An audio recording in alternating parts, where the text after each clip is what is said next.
خیر والی امت تمہیں کہا مال کی وجہ سے نہیں، معدنیات کی وجہ سے نہیں، تجارت کی وجہ سے نہیں،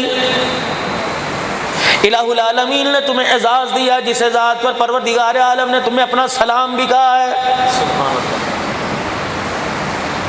علماء اکرام نے فرمایا معراج کی رات جب امام الانبیاء صلی اللہ تعالی علیہ وسلم معراج پر تشریف لے گئے، اللہ جل شانہ نے اپنے قریب بلایا، وَكَانَ قَابَ قَوْسَيْنِ أَوْ أَدْنَىٰ، میرا حبیب میرے قریب آ جا، اتنا قریب آیا جہاں راز و نیاز کی باتیں ہونے لگی۔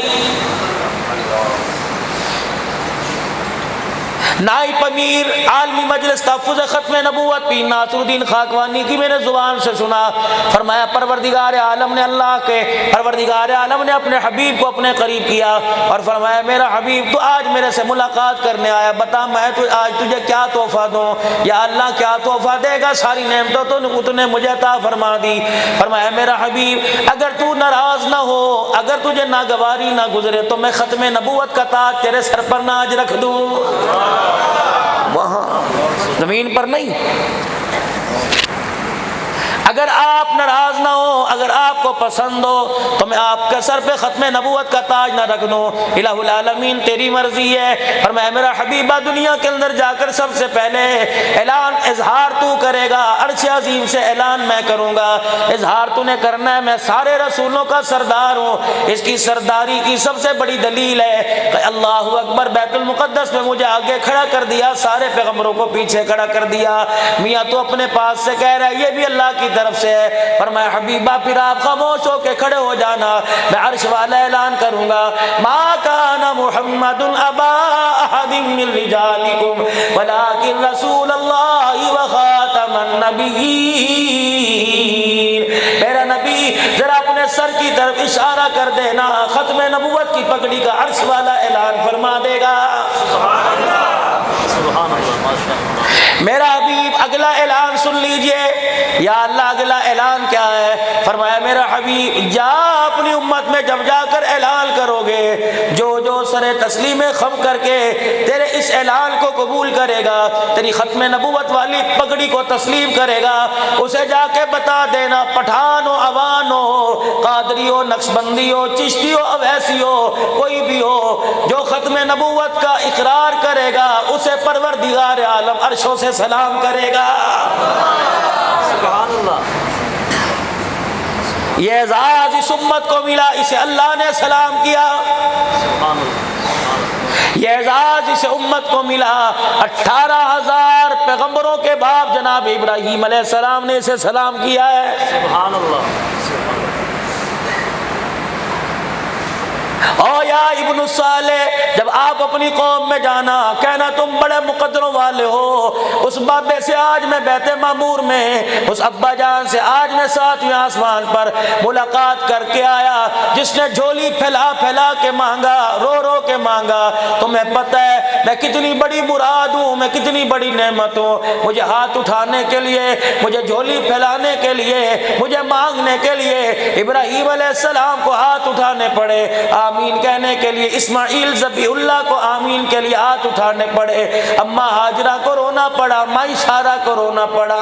یقین جانو میں نے طائف کی گلیوں میں نہیں مانگا، میں نے مصر میں نہیں مانگا، میں نے فلسطین میں نہیں مانگا، میں نے شام میں نہیں مانگا، کس وقت مانگا؟ جب پروردگار عالم نے فرما دیا میرا گھر بیت اللہ بنا دے، میں نے تیرا گھر بیت اللہ بنا دیا، سارے پتھر چل چل کے لگائے گئے۔ اللہ کے بندو، نارووال والو، اگر بیت اللہ کی دیواروں میں پتھر چل چل کے لگا سکتا ہے تو نبی کے یاروں کو اللہ کیا چل چل کے نہیں عطا فرما سکتا ہے؟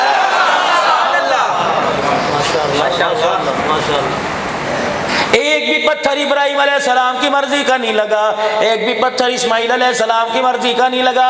4 پہاڑوں کے پتھر، دو کے تو مجھے نام یاد آتے، دو کے نام ذہن سے نکل گئے۔ 4 پہاڑوں کے پتھر، اللہ اکبر، جن پہ جنت کی موریں لگائی گئی، اللہ اکبر، جن پہ جنت کا پانی پھیرا گیا، فرمایا وہ پتھر لگائے گئے۔ ایک پتھر ابراہیم علیہ السلام کے ہاتھ میں بچ گیا، ہاتھ میں لے کے کھڑے ہو گئے، جبرائیل علیہ السلام آ گئے، ابراہیم علیہ السلام اس پتھر کا کیا کرو گے؟ کہ دیواریں مکمل ہو گئی، چھت مکمل ہو گئی، دروازہ مکمل ہو گیا، چوکٹ مکمل ہو گئی، اب میں اس پتھر کا کیا کروں؟ اچھا میں اللہ سے پوچھ کے آتا ہوں۔ پھر دوبارہ آئے، اللہ جل شانہ فرما رہے اپنے دونوں نبوت والے ہاتھ میں لے کے اس پتھر کو رگڑ دو، اس پتھر کو مسل دو۔ ابراہیم علیہ السلام نے ان پتھروں کو مسلا، بریدہ سا بن گیا، مٹی بن گئی، زراعت بن گئے۔ یا اللہ کیا کروں؟ کہ میں پوچھ کے آتا ہوں۔ اللہ اکبر، پھر پوچھ کے آئے، اور میرا خلیل ذرا پھونک مار کر اس کی مٹی کو، اس کے ذروں کو اڑا دے۔ اللہ اکبر، ابراہیم علیہ السلام نے پھونک ماری، ساری مٹی ہاتھوں سے غائب ہو گئی۔ جبرائیل جی خلیل کہاں چلی گئی؟ کہ عرش والا کہہ رہا ہے اس مٹی کے ذروں کو وہاں میں نے گرا دیا جہاں قیامت کی صبح تک میں نے اپنا گھر بنانا ہے۔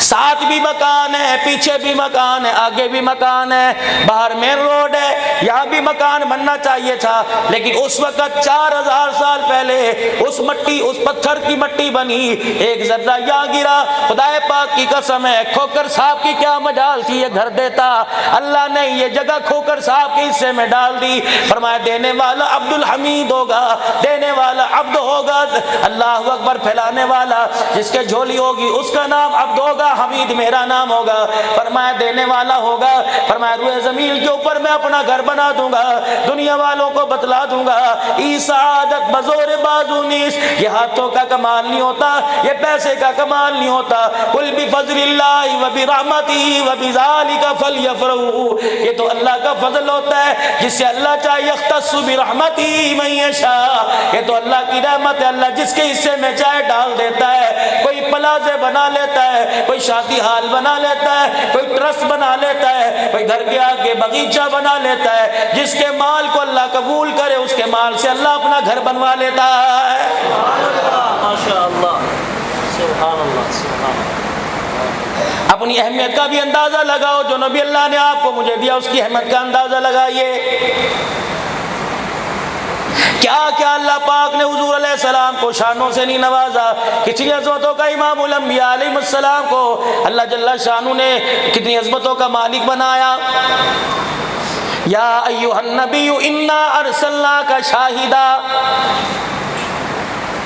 قرآن کریم میں اللہ جل شانہ نے اپنے نبی کو نبی کہا، یا ایھا الرسول کہا، یا ایھا المزمل کہا، یا ایھا المدثر کہا۔ اللہ اکبر، جب نبی کے ماننے والوں کی باری آئی کہیں بھی اللہ نے یا ایھا الناس نہیں کہا، غالباً 88 مرتبہ اللہ نے قرآن میں یا ایھا الذین آمنو، یا ایھا الذین آمنو، اے ایمان والو، اے ایمان والو۔ اللہ اکبر، ایمان والا کون کہہ رہا ہے؟ عرش والا کہہ رہا ہے۔ میرے عزیزو آج اپنا ایمان لے کے کہہ رہے ہیں یا اللہ اسے قبول فرما لے۔ فرمایا میرے نبی کے ساتھ نسبت، میرے نبی کے ساتھ تعلق، میرے نبی کے دامن کو پکڑ لو، میرے نبی کے قدموں میں آ کے بیٹھ جاؤ، تم ظاہر پٹھان نظر آؤ گے، عرش والا تمہیں ایمان والا کہنے کا اعلان فرمائے گا۔ سبحان اللہ، ماشاءاللہ۔ کسی پیغمبر کی امت کو یہ اعزاز نہیں ملا، آدم علیہ السلام کی امت کو ایمان والا نہیں کہا، نوح علیہ السلام کی امت کو ایمان والا نہیں کہا، ابراہیم نوح علیہ السلام کی امت کو ایمان والا نہیں کہا، عیسیٰ علیہ السلام کی امت کو ایمان والا نہیں کہا۔ جب آپ نے میں نے کلمہ نبی کا پڑھ کے دکھایا، عرش والے نے نام ہی بدل دیا، لقب ہی بدل دیا، اور بلانے کا انداز ہی بدل دیا۔ جہاں بلایا فرمایا دکاندار بعد میں، ایمان والے پہلے، زراعت والے بعد میں، ایمان والے پہلے، کھیتی باڑی والے بعد میں، ایمان والے پہلے، قادری بعد میں، ترمذی بعد میں، نقشبندی بعد میں، چشتی بعد میں، اتاری بعد میں، رضوی بعد میں، پٹھان بعد میں، کمبو بعد میں، کھوکھر بعد میں، ارائی بعد میں، اوان بعد میں۔ سب سے پہلے کیا تمہیں یہ ٹائٹل پسند نہیں آتا؟ کیا تمہیں لقب پسند نہیں آتا؟ کوجے ہو، کملے ہو، معذور ہو، لنگڑے ہو، لولے ہو، کالے ہو، گورے ہو، قد کے لمبے ہو، چھوٹے ہو، بڑے ہو، موٹے ہو، آنکھوں کے اندھے ہو، تم کلمہ پڑھ کر دکھاؤ، عرش والا تمہارے ایمان کے چرچے آسمانوں پر بلند کر رہا ہے۔ قیامت کا دن ہوگا، اللہ کے کلمہ کا، یا اللہ کلمہ بعد میں بتلاؤں گا، پہلے تو نے مجھے ایمان والا کہا ہے۔ تیرے پاس ایمان والا ہونے کی نسبت کیا؟ خدا پاک کی قسم دعا کرو زبان چل پڑے، سانسیں حرکت میں آ جائے، اس وقت اللہ پوچھے تیرے پاس ایمان والا ہونے کی دلیل کیا؟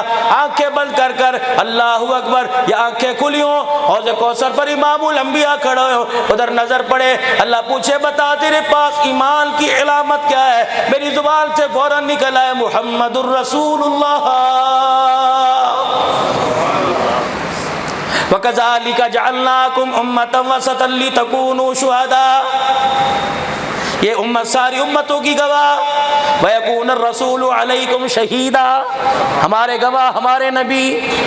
سبحان، نسبتیں دیکھو، جوڑ دیکھو، کڑی کے ساتھ کڑی کیسے